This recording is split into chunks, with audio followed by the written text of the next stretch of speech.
Vamos agora falar de economia aqui no Novo Dia. Vamos falar sobre a decisão do Copom de baixar a taxa básica de juros. A Débora Oliveira, nossa analista de economia, já está aqui chegando. Mais uma vez, bom dia para você. Débora, falamos cedinho, dia, então já Carol. 8h13 pelo horário de Brasília. Bom dia mais uma vez. Bom dia, Carol. Bem, tivemos como esperado essa redução da taxa básica de juros, uma redução de 0,5 ponto percentual, portanto sem nenhuma surpresa, mas como sempre a gente olha para a taxa divulgada pelo Banco Central, para o corte anunciado, mas também para o comunicado, porque ali tem uma série de indicações feitas pelo BC. Quais aquelas que chamaram a atenção do mercado? Vamos lá. A taxa de juros baixando. Vamos dar uma olhada aqui só para poder o pessoal lembrar de como que a gente ficou com essa taxa a partir de agora. Então, a gente tem uma Selic agora reduzida um pouco mais. Agora a gente está ali, ó, a 12,75, nossa atual taxa nesse momento, com mais esse corte de 0,50. Lembrando que aqui a gente tem uma trajetória, né, da taxa Selic. A gente já teve aqui em 2017 a taxa em 13,75, em níveis mais altos. Depois a gente foi reduzindo, chegando àquele patamar de 2% em 2020, 2021, por causa da pandemia. Lembrando, né, a taxa de juros precisou baixar realmente para poder, pelo menos, favorecer de alguma forma a economia que estava estagnada. Depois começa a subir para conter a inflação. Batemos o topo ali dessa taxa em 13,75, coincidentemente mais ou menos o que a gente também tinha em 2017. E agora com esse 0,50 chegamos a 12,75. Temos mais duas reuniões para frente, tá? Outubro e dezembro. Corte de 0,50 previsto já nesse comunicado do Copom para as próximas reuniões. E aí, um ponto importantíssimo desse comunicado, que foi a velocidade e também a questão da preocupação, né, do próprio Copom em relação ao fiscal. Houve uma puxadinha de orelha ali para o governo, a gente sabe disso. Inclusive, a gente conversou com a economista e professora do INSPER, a Juliana Inácio, ela que falou sobre essa queda da taxa de juros, mas ela também ressaltou a importância da política fiscal para poder auxiliar as decisões do Banco Central. Olha só.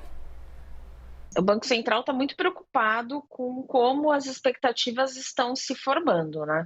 Primeiro porque ele sabe que a política monetária ela não é imediata, né? Então a gente está falando hoje de uma redução de inflação que, como até o ministro Fernando Haddad admitiu nos últimos dias, é um reflexo da política monetária que tem sido feita, né? Já vem sendo feita há meses, né? Então a política monetária não é imediata. Só que o Banco Central tem muita noção de que o lado fiscal é um componente importantíssimo para que as pessoas formulem as suas expectativas sobre a economia brasileira. Se por acaso a gente não consegue entregar a lição que é necessária do lado fiscal, e nesse momento que a gente está falando claramente é manter-se dentro dessa nova regra fiscal, né, e ou seja, para 2024 a gente realmente ficar muito próximo do déficit primário igual a zero. Isso significa que se a gente não chegar nessa marca, as pessoas vão começar a mudar aí a sua percepção e aí elas apostam que realmente a inflação vai continuar a subir, vai para um patamar que não é o patamar confortável para a economia brasileira, e isso coloca, na verdade, todo o esforço do Banco Central por terra. Isso é um baita dever de casa, né, Débora? Estamos falando de uma meta hoje de zerar o déficit em 2024. O Banco Central chama atenção para isso. Também chama atenção para esse ritmo do corte, como você falava. Vai manter esse mesmo ritmo, ou seja, não adianta chiar.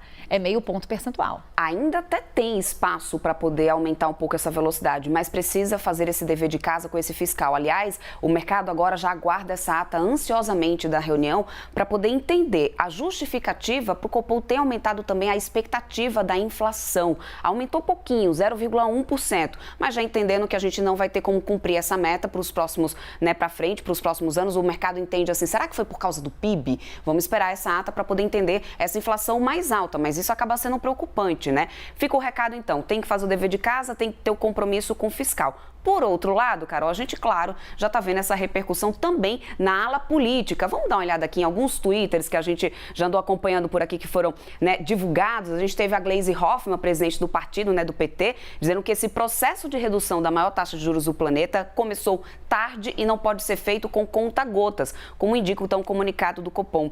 O Brasil perdeu tempo demais com uma política monetária errada, segundo a Gleisi Hoffmann, imposta aí por um governo irresponsável, um Banco Central sem compromisso com o país. O país tem pressa e precisa voltar urgentemente à normalidade. A gente sabe que a Gleisi Hoffmann já tem batido nessa tecla, nessas críticas aí ao Banco Central, não é de agora. Não muda o discurso, permanece o mesmo. A gente também teve o vice-presidente Geraldo Alckmin falando sobre também a taxa básica de juros. Eles que o Banco Central tomou uma importante decisão nessa redução, mas que a nossa taxa básica de juros continua extremamente elevada, o que prejudica o consumo das famílias, o investimento das empresas, as contas, o consumo do governo. Além disso, a gente também teve o deputado Lindbergh Faria também se pronunciando, né, ele que é do PT, se pronunciando em relação a isso, criticando também fortemente o presidente do Banco Central, Roberto Campos Neto. O Lindbergh que disse ali que ele já vinha, né, criticando bastante Roberto Campos Neto, não é de agora, aliás, todo o partido, toda essa ala política, né, critica bastante ali o Campos Neto, dizendo que ele está contra realmente ali o país. Bom, o fato é que o Banco do Brasil tem feito o dever de casa e a gente tem visto essa inflação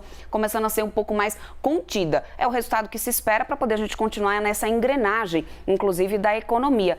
Ponto positivo quando a gente reduz também essa taxa de juros agora, para os bancos que também começam a reduzir os juros, né, Carol? Pois é, o Banco Central, portanto, reduzindo os juros e agora alguns bancos já anunciando taxas diferenciadas quando a gente olha para financiamento. Pois é, a gente tem Banco do Brasil e Caixa Econômica Federal, a partir dessa quinta-feira, já reduzindo as taxas de financiamento. É o resultado começando a chegar lá na ponta, né, no nosso bolso. E isso é muito importante, Carol. E aí te pergunto como é que o mercado reagiu. Obviamente, o mercado fechou ontem, antes do anúncio do Comitê de Política Monetária do Banco Central, mas todo mundo de olho no que poderia vir, o que poderia ser anunciado pelo BC. Exatamente. A gente já teve o dólar fechando em alta ontem, lembrando que quando a gente chegou, né, no fechamento do mercado, a gente já tinha tido a decisão do FED, do Comitê de Política Monetária dos Estados Unidos, por lá sinalizando que pausa os juros agora, mas que pode continuar aumentando. E aí aqui a gente teve o dólar subindo 0,16, indo para R$ 4,88 no fechamento dessa quarta-feira. Vamos ver depois, nessa quinta, com a abertura do mercado,